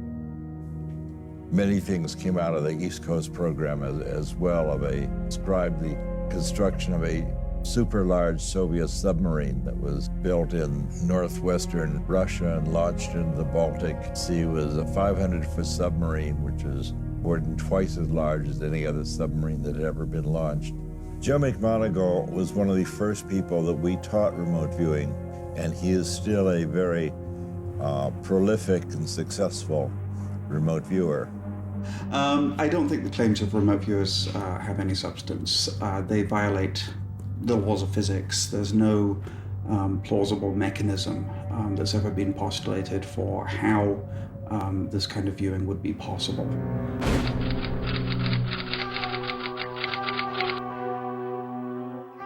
Among the subjects he claims to have remote viewed were a Chinese nuclear facility, the Iranian hostage crisis, the Red Brigades, and Muammar Gaddafi. What do you make of McMoneagle's claims? Well, I mean, there's a few claims that are being cherry-picked here out of 20 years worth of predictions. What we aren't told is what it was that he said, right? I mean, there's a lot of interpretation in all of these claims that's being read into something that's a very vague kind of account, the description that is then, after the fact they realize, that's what this was. It kind of seems a lot like people looking at Nostradamus' predictions and reading an awful lot into it and saying that, Nostradamus predicted 9/11.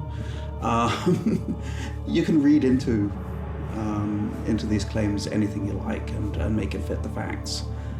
So I'm not terribly impressed by these claims that are, as I say, cherry-picked out of many years worth of examples. Let me give you another of McMonagle's claims. He writes that he predicted the location and existence of the Soviet Typhoon-class submarine in 1979, and that in mid-January 1980, satellite photos confirmed those predictions. Yeah.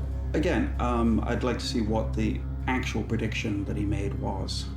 Did he say there is a Russian submarine called Typhoon and this is exactly where it is, or are they reading a lot into something that's really actually much vaguer?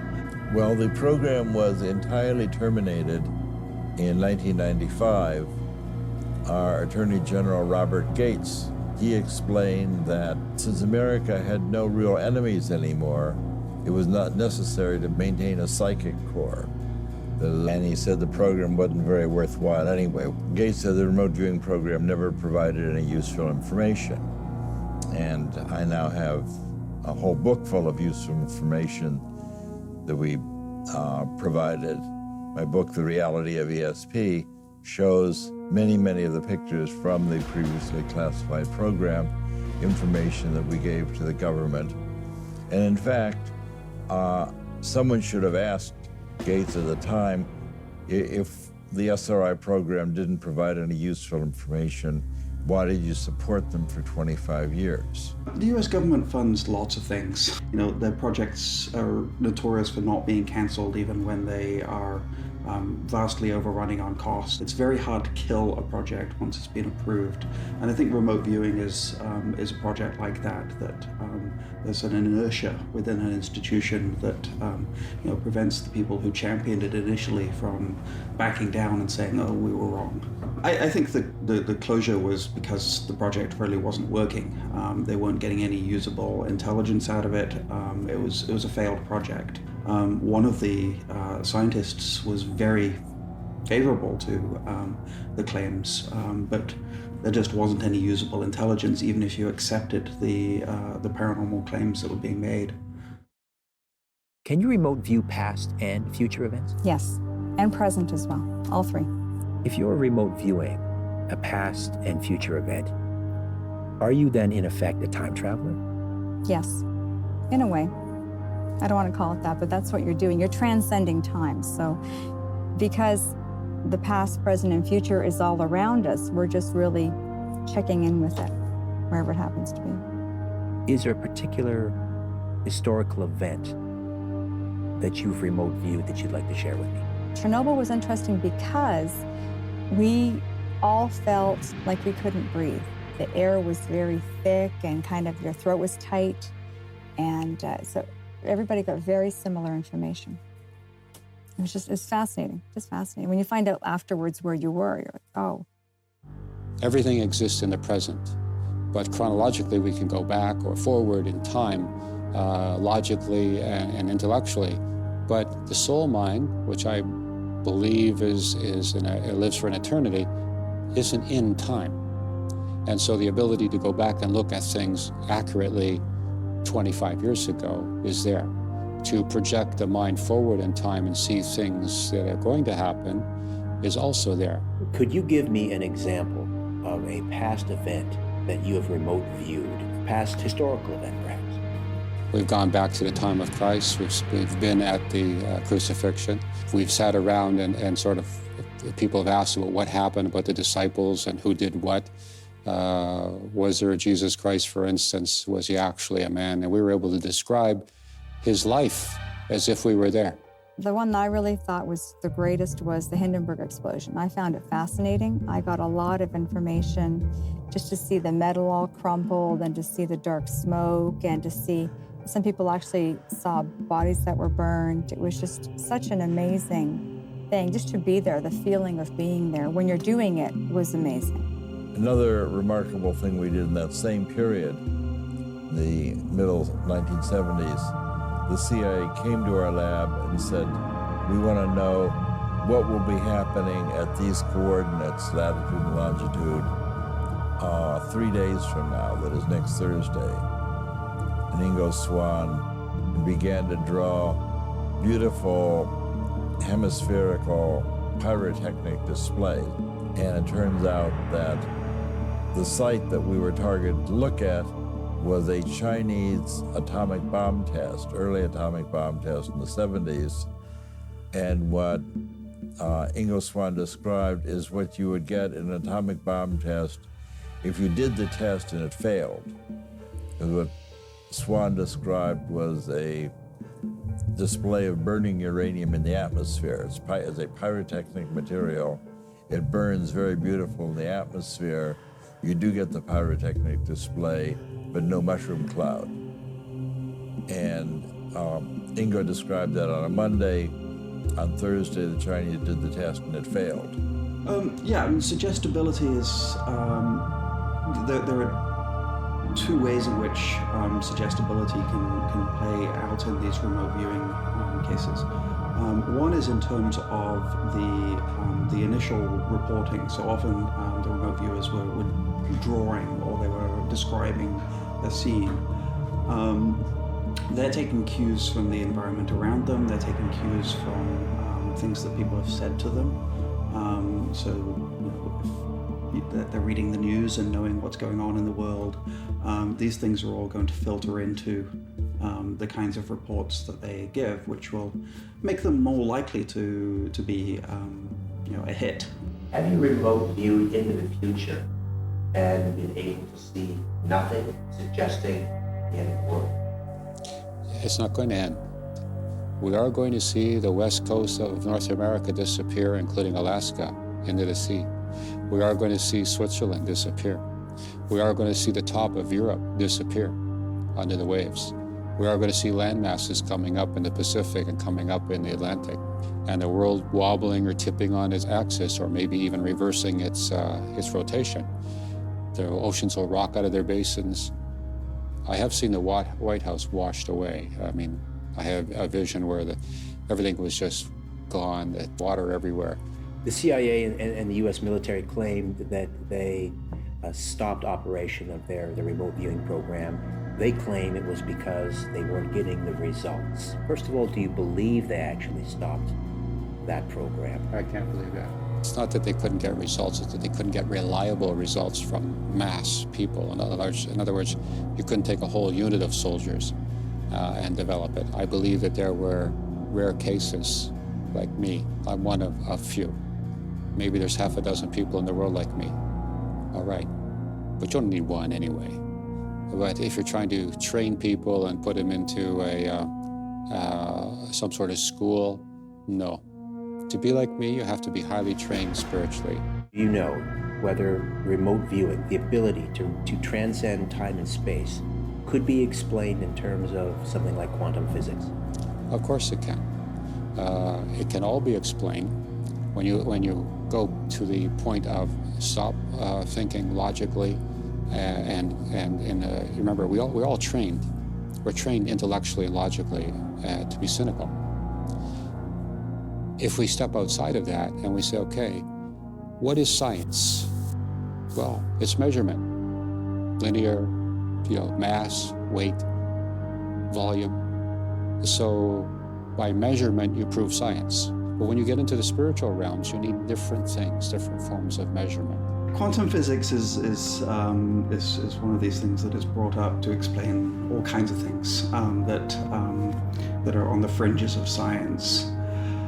I think the reason is that people don't understand quantum physics. It's mysterious, it's strange. Quantum mechanical effects are very, very tiny. They're never going to get anything that goes to the size of a person, let alone across a country at the kind of distances they're talking. And there are very good physical reasons why you couldn't have that kind of quantum entanglement. So quantum mechanics is a red herring here. I'm old enough so I no longer have to be Mr. Nice Guy. I don't have to say we're looking for ESP or we're investigating psychic abilities. I've spent 40 years doing this. It's evidence that we've proven the reality of psychic abilities. The evidence is more significant, more statistically robust than the evidence, for example, that aspirin prevents heart attacks. So in the sense that a scientist can prove anything, We've proven the existence of ESP, that it's not going to go away. Remote viewers, like the ones we just met, insist that remote viewing is a highly structured and standardized technique that allows you to consistently obtain accurate information on demand using a rigorously applied set of protocols. It is a trained ability to acquire accurate, direct knowledge of things and events, targets, distant in time or space, while conscious awareness remains totally blind to details about the target itself. Everyone, they insist, has the innate potential to receive detailed information on a target, using only their minds. But throughout history, only a small number of exceptionally natural psychics developed their ability to a point of repeatability and consistency. Can remote viewing be used to view past events such as crimes or terrorist attacks and determine the method used or identities of those involved? Can remote viewing be used to glimpse future events such as asteroid collisions or volcanic eruptions, and thus be used as an early warning device? Can it be used to predict stock market prices or economic collapse? The answer to all of these questions is yes, according to remote viewers. And they insist you can learn to do all of these things using only your mind. I believe that quantum physics, particle entanglement, may eventually hold the answers and allow mainstream scientists to accept and explain this seemingly superhuman ability. And now, I'd like to know what you think. You can contact me here at The Conspiracy Show through our website, www.theconspiracyshow.com. In the meantime, don't be afraid.